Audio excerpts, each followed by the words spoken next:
அனைத்து உரிமை குரல் நண்பர்களுக்கும் வணக்கம். தொடர்ந்து சீமான் மீது வன்மத்தை கக்கும் திருச்சி எஸ்பி வருண்குமார் இது குறித்த டீட்டெயில் முழுமையாக பார்க்க போறோம். வாங்க பார்க்கலாம்.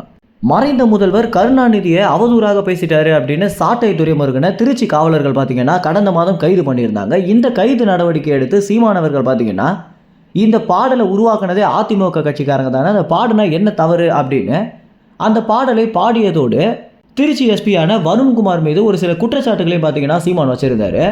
இதனை அடுத்து திருச்சி எஸ்பி வருண்குமார் காவல் அதிகாரிகளை அவதூறாக பேசுறாரு அப்படின்னு சீமான் உட்பட 22 நிர்வாகிகள் மேல வழக்கு பதிவு பண்ணியிருந்தாரு.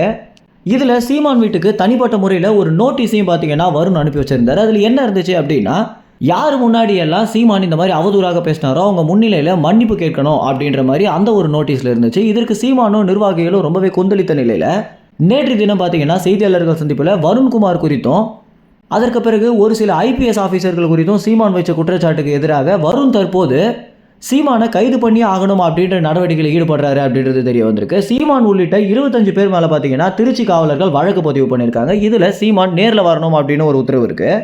இதில் சீமான், சாட்டை துரைமுருகன், இடுமோனம் கார்த்திக் இவங்க தான் தொடர்ச்சியாக காவல் அதிகாரிகளையும் முன்னாள் அரசியல்வாதிகளையும் ரொம்ப அவதூறாக பேசுகிறாங்க அப்படின்ற வழக்கில் தான் இவங்க மேலே பார்த்தீங்கன்னா கடுமையான வழக்குகளை போட்டிருக்காரு திருச்சி காவலர்கள்.